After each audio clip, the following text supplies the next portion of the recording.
नमस्कार। आज मैं फिर आपके सामने अपराध की एक और घटना लेकर आया हूं। आज के अपराध की घटना भी ब्लाइंड मर्डर्स के सीरीज की अगली कड़ी है। तारीख थी 27 दिसंबर 2021। जिला सतना, मध्य प्रदेश का।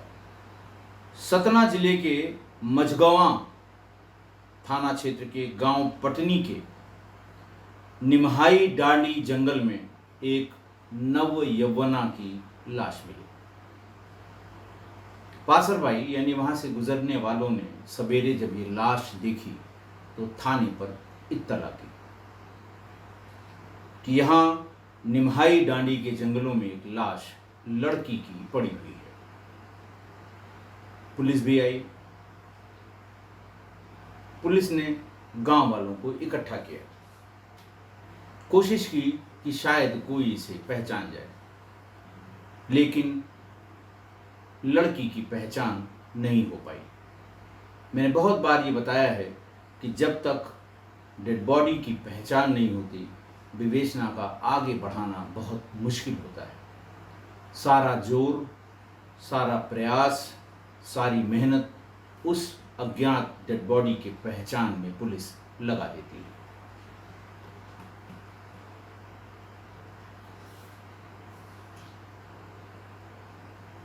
उप निरीक्षक राम बालक अहिरवार को इस लाश के पंचायतनामा, पोस्टमार्टम कराने और विवेचना करने का जिम्मा सौंपा गया। राम बालक ने जब सारे प्रयास कर लिए, स्थानीय लोग उसे नहीं पहचान पाए, तो बॉडी का पंचायतनामा भर के पोस्टमार्टम के लिए भिजवा दिया। आसपास जब ढूंढा गया,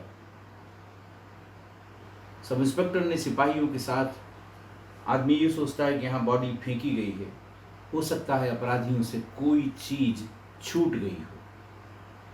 पुलिस का हमेशा ये मानना है, कहीं की भी पुलिस हो, कि सीन ऑफ क्राइम से ही एविडेंस मिलते हैं। सीन ऑफ क्राइम से ही कुछ ऐसा मिलता है कि पुलिस आगे बढ़ सके। लाश के मिलने वाली जगह से थोड़ी दूर पर एक झोला, जो प्रिंटेड झोले होते हैं अलग अलग कंपनियों के, वो झोला मिला जो बिल्कुल खाली था। उस पर लिखा हुआ था नकोडा सोसाइटी, उत्तई, छत्तीसगढ़। पुलिस के पास इसके अलावा कोई चीज नहीं थी जिससे वो आगे बढ़ सके। ये भी तय नहीं था कि ये झोला इस घटना से संबंधित है कि नहीं है। तमाम प्रोडक्ट्स के, देसी प्रोडक्ट्स के तमाम झोले मिलते हैं, जो थोक में लोग बीड़ी के और फास्ट फूड के जो स्थानीय प्रोडक्ट होते हैं उसको ले जाने के लिए झोले दिए जाते हैं, जिसमें बाहर से ही प्रिंट होता है। ऐसा ही ये झोला था। राम बालक ने कोशिश की इस सोसाइटी का के नाम से छत्तीसगढ़ में पता करने की, नहीं पता लगा। राम बालक फौरन अपनी टीम लेकर छत्तीसगढ़ के लिए रवाना हो गए। उन्हें उत्तई पहुंचना था, जिला कुछ नहीं लिखा था। इसके पहले कि वो ढूंढते ढूंढते वहां पहुंचते, 30 तारीख को थानाध्यक्ष मझगवां के थाना प्रभारी के मोबाइल नंबर पर एक फोन आया। वो अज्ञात व्यक्ति का था, उसने अपना नाम नहीं बताया। बाद में उसने मोबाइल फोन स्विच ऑफ कर लिया। उसने ये बताया कि आपके थाना क्षेत्र अंतर्गत जो अज्ञात महिला का शव मिला है, वो मेरी भाभी शीशम बाई बंजारे उर्फ अमेरिका बाई का है।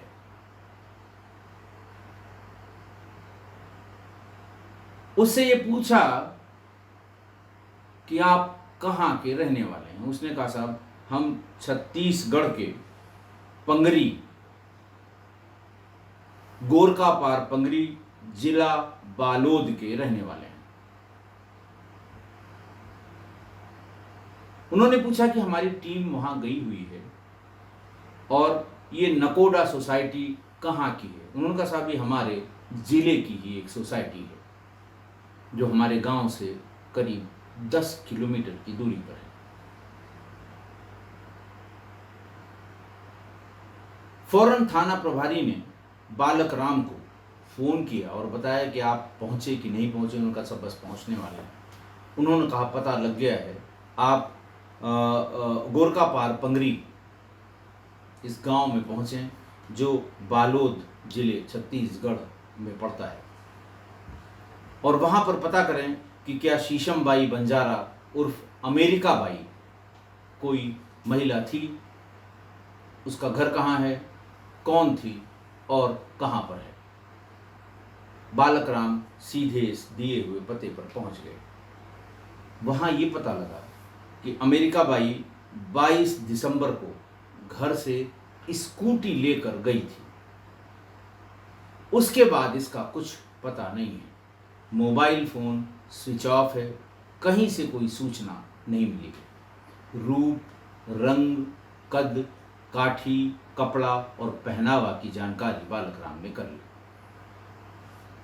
उसके घर से 2 फ्रेम किए हुए फोटोग्राफ भी उसने अपने मोबाइल में कैद कर लिए, और ये सब प्रभारी निरीक्षक मझगवां को, सतना के जो प्रभारी निरीक्षक थे मझगवां के, उनको भेज दिया। अज्ञात डेड बॉडी की फोटोग्राफ से जब प्रभारी निरीक्षक ने मिलाया तो वो अमेरिका बाई का ही शव था।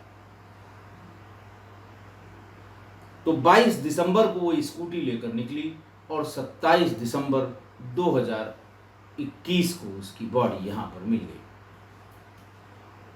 बालक राम ने अमेरिका बाई का मोबाइल नंबर भी ले लिया। इंस्पेक्टर मझगवां ने सतना के क्राइम ब्रांच को उस मोबाइल नंबर की कॉल डिटेल निकालने को कहा। कॉल डिटेल जैसे ही निकली उसमें सबसे ज़्यादा बात करने वाले नंबर्स भी मिल गए, और उन दोनों नंबर को जब फिजिकली वेरीफाई किया गया तो दोनों नंबर धारकों का पता लग गया। उनमें से एक का नाम नंदू और दूसरे का नाम अर्जुन था। ये दोनों ही रहने वाले तो बांदा उत्तर प्रदेश के थे, लेकिन काम धाम के सिलसिले में इनका सतना आना जाना लगा रहता था। नंदू और अर्जुन को फौरन गिरफ्तार करके सतना लाया गया। मझगवां थाने पर इनसे पूछताछ शुरू हुई कि तुम क्या बात करते थे, कैसी बात करते थे, इतने लंबे समय तक, रात में 2 बजे 3 बजे तुम्हारी क्या बात होती थी। पहले तो उसने यही इनकार कर दिया कि हमारा नंबर है, फिर उसने ये इनकार कर दिया कि साहब इस महिला को, इस लड़की को मैं जानता ही नहीं। खैर उसके नंबर से जो और नंबर रिसीव हुए थे या डायल किए गए थे नंदू के नंबर से और अर्जुन के नंबर से, उन सब से संपर्क किया गया। सब ने बताया कि ये नंबर अर्जुन का है, और वो अर्जुन के क्या लगते हैं या कैसे जानते हैं वो भी एक एक करके बताया। तब नंदू पर आप समझ सकते हैं पुलिस ने क्या किया होगा। वही किया जो किया जाना चाहिए ऐसे लोगों पर। धीरे धीरे जब उच्च श्रेणी की, उच्च कोट की पूछताछ शुरू हुई तो नंदू औकात पर आ गया। उसने कहा कि साहब मेरी इस लड़की से, जिसका नाम अमेरिका बाई है, ये लड़की खूबसूरत थी और फेसबुक के जरिए हमारी इनकी दोस्ती हुई। इस फेसबुक या दोस्ती धीरे धीरे प्रेम में बदल गई। एक दूसरे से मोबाइल फोन पर लंबी बातें होने लगी। न मैंने ये बताया कि मैं शादीशुदा हूँ, न अमेरिका बाई ने बताया कि वो शादीशुदा है। हम लोग उससे मिलने, हम लोग का मतलब ये दो, उसका दोस्त नंदू और अर्जुन, इससे मिलने छत्तीसगढ़ भी गए। एक दो दिन उसे घुमाया टहलाया। शॉपिंग करने की जिद करती थी, जो उसने कहा वो शॉपिंग भी कराई। आप समझ सकते होंगे इतना पैसा क्यों खर्च कर रहा होगा, कुछ न कुछ बात तो रही होगी। उसके बाद नंदू ने ये कहा कि फिर वो शादी का दबाव बनाने लगी और उसने कहा कि अगर तुम यहाँ नहीं आओगे तो मुझे सब पता लग गया, मैं तुम्हारे घर पर आऊंगी, घर वालों से बात करूंगी, तुम्हें शादी करनी ही होगी। तब मैंने अर्जुन को यह कहा कि ये गले ही पड़ गई है, मैं शादीशुदा हूं, अगर ये यहां आ गई तो सारा भेद, सारा राज खुल जाएगा और शादी संभव नहीं है। मैं बाल बच्चेदार आदमी हूं। फेसबुक पर मोहब्बत अलग चीज है, शादी अलग चीज है। ये डायलॉग भी नंदू ने अर्जुन से मार दिया। दोनों ने कहा कि ठीक है, उसको बुला लेते हैं। एक मंदिर का नाम बताया, एक पंडित का नाम बताया, एक जो तारीख निकल जाती है उसका नाम बताया और उससे कहा कि ठीक है, कुछ सामान लेकर तुम आ जाओ, हम लोग शादी करेंगे और पहले कहीं एक होटल में कुछ दिन रहेंगे, फिर घर वालों को मनाकर घर ले आएंगे। इस बात की सच्चाई समझकर वो अपनी स्कूटी से ही छत्तीसगढ़ के बालोद जिले से सतना पहुंच गई। इन दोनों ने उसे एक दूसरे मोहल्ले का पता बता दिया और ये कहा कि उस मोहल्ले में घुसने से पहले जो परचून की दुकान है, हम वहाँ मिल जाएंगे, वहीं से तुम्हारे साथ चलेंगे, सीधे मंदिर चलेंगे, शादी करेंगे, उसके बाद फिर कुछ दिन होटल में काटने के बाद तब घर वालों को बताएंगे। बात तय हो गई। वो स्कूटी से ही उतनी दूर से चलकर सतना उस दिए गए स्थान पर पहुंच गई। वहां नंदू और अर्जुन दोनों भी मौजूद थे। उनके दिमाग में यही चल रहा था कि इसको आते ही खत्म कर दो, नहीं तो ये कहीं न कहीं जिक्र करेगी, बात खुलेगी, बदनामी होगी और हो सकता है पुलिस हमारे पीछे पड़ जाए। पहले से ही उन्होंने फ्रूटी के भीतर नींद वाली 20-25 गोलियां पीस कर मिला दी और जहां उसका स्ट्रॉ लगाया जाता है, जो एक चमकीली सी पन्नी होती है जिसको आप जिस पर दबाव बनाते हैं स्ट्रॉ से, तो वो फट जाती है और स्ट्रॉ आपका नीचे तक चला जाता है। उसी में सिगरेट की जो पन्नी होती है, जब वो फट गया, उसके भीतर उन्होंने स्ट्रॉ के माध्यम से 20-25 गोलियों का पाउडर बनाकर डाल दिया, तो सिगरेट की पन्नी से थोड़ी गोलाई में काटी हुई एक चिप्पी उसके ऊपर चिपका दी, ताकि देखने में ये लगे कि फ्रेश अभी अभी खरीद कर लाई गई।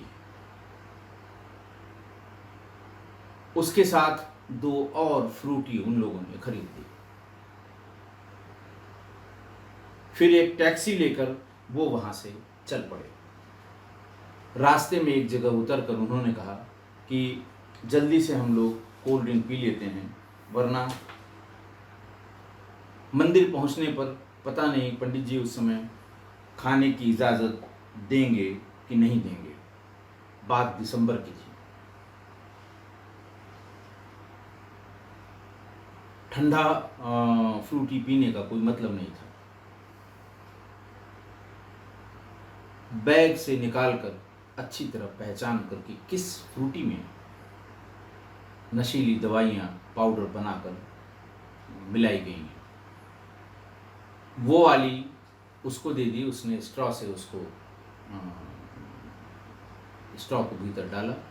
इन दोनों ने भी अपने अपनी फ्रूटी में स्ट्रॉ भीतर डाला और पूरी फ्रूटी पी गए। आधे पौन घंटे बाद ही उसको नशा होने लगा। अर्जुन की मोटरसाइकिल थी, नंदू चला रहा था। जब उसे नशा होने लगा तो उसको बीच में बिठाकर ये लोग उसे लेकर मझगवां के गांव पटनी के निम्हाई डांडी जंगल तक ले गए। तब तक वो बेहोश हो चुकी थी। वहीं गला दबाकर उसकी हत्या कर दी। उसका सारा सामान और स्कूटी वापस आकर जहां खड़ा किया था, वो स्कूटी वहीं से वो लोग ले गए।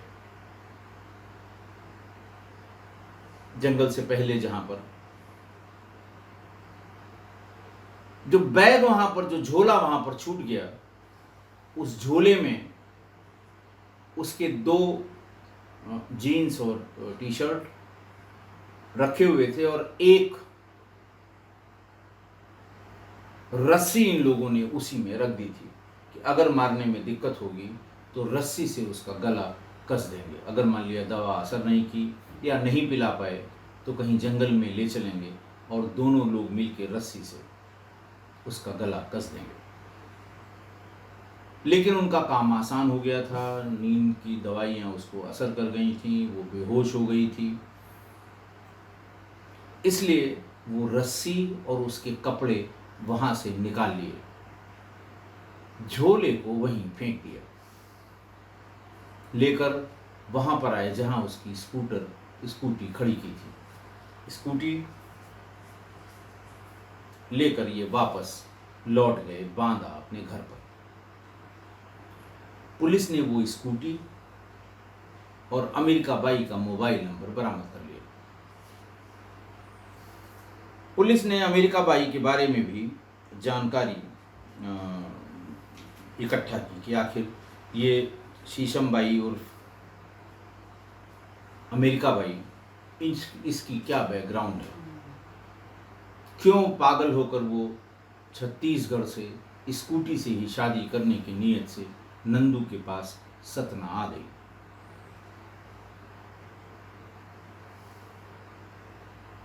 तो ये पता लगा कि उसकी 2 शादियां पहले ही हो चुकी थी। पहली शादी संजय शाह से हुई थी। दूसरी शादी बालोद जिले के ही युवक भागवत से हुई थी। दोनों शादियां अपनी अपनी जगह बरकरार थी। और तीसरी ये फेसबुकिया शादी जो होने वाली थी, जिसके पहले उसकी हत्या हो गई, ये उसकी तीसरी शादी थी। यानी फेसबुकिया प्रेमी ने अपनी प्रेमिका की इसलिए हत्या कर दी थी कि उसको ये पता लग जाएगा कि वो पहले से शादीशुदा है। जबकि अमेरिका भाई पहले से न सिर्फ शादीशुदा थी, 2 शादियां पहले ही कर चुकी थी। पुलिस ने नंदू और अर्जुन को गिरफ्तार कर लिया। गिरफ्तार करके उन्हें जेल भेज दिया। आज की घटना। आज फिर फेसबुकिया मोहब्बत में एक प्रेमिका की जान चली गई। सोशल नेटवर्किंग साइट्स पर हो रही इस धोखाधड़ी की ये पहली घटना नहीं है। हर दिन कोई न कोई घटना कहीं न कहीं घटित हो जाती है। क्योंकि इस एंड्रॉयड मोबाइल फोन ने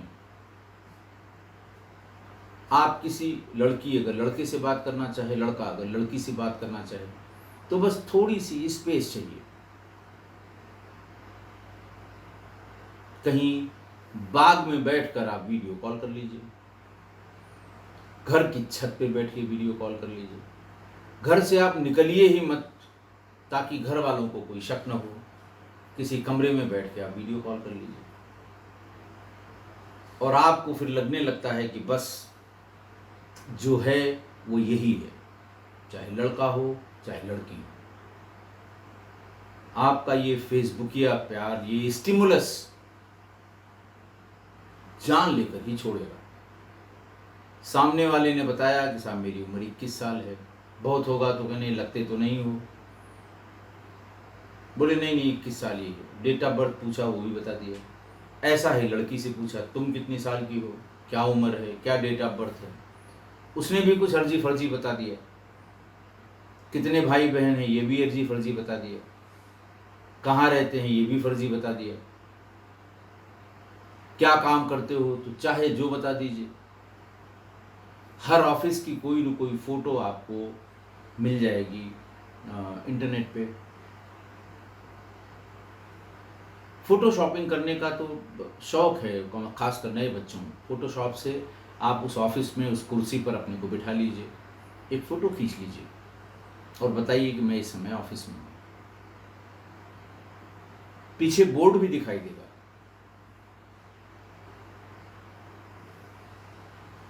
इस तरह के धोखे इंटरनेट पर बहुत ज़्यादा हैं।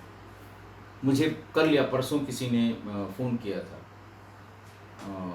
मध्य प्रदेश से, कि साहब आपकी फ़ोटो लगी हुई एक व्हाट्सएप कॉल हमारे पास आई थी, जिसमें वो आपका नाम ले रहा था।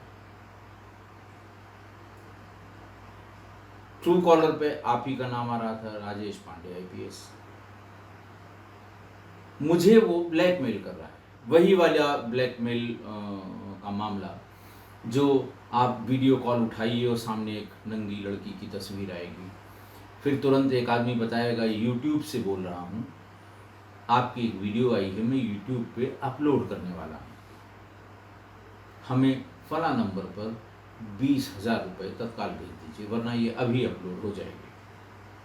पहले तो वो एक लड़की बोलेगी कि आपने जो ऐसा किया, अभी आपके फेसबुक पर आपकी बहन का, भाई का, सबका हमें ID मिल गई है, अभी मैं पोस्ट कर दूँगा। आदमी मरता क्या न करता, जो वो एक बार से पिंड नहीं छूटेगा।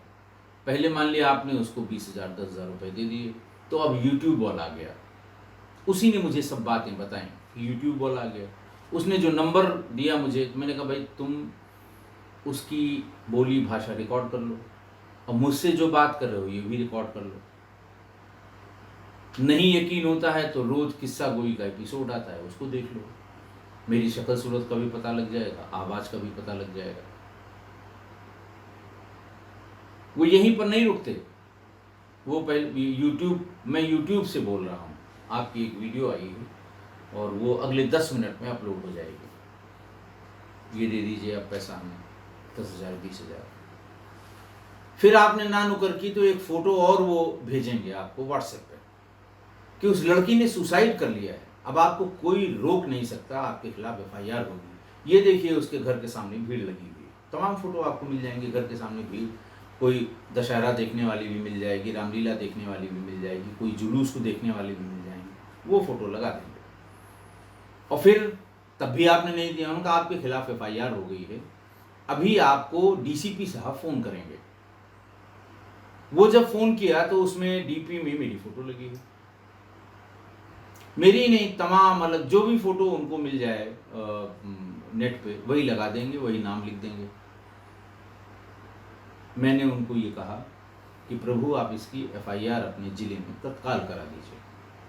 मेरी वॉइस आप एक बार फिर फ़ोन कर लीजिए, रिकॉर्डर ऑन कर लीजिए, मुझसे बात करिए, मेरी वॉइस को रिकॉर्ड कर लीजिए, मेरा ये नंबर है, इसको लिख लीजिए, और अपने साइबर सेल को ये बताइए कि साहब ये जिस फ़ोन का इस्तेमाल किया जा रहा है या जिस व्हाट्सएप कॉल का इस्तेमाल किया जा रहा है, उसमें ये फ़ोटो नेट से, मैंने कहा ये जो फ़ोटो लगी है इसको ढूंढो, नेट में मिल जाएगी तुम्हें। वो व्यक्ति समझदार थे, उन्होंने फ़ौरन FIR कराई, सारे नंबर बंद हो गए, वो ब्लैकमेल होने से बच गए। मैं फिर कहूँगा कि इस सोशल नेटवर्किंग साइट्स पे जो इस तरह के फ्रॉड हैं, इसका मुकाबला करिए। Don't succumb to these tricks of blackmailing.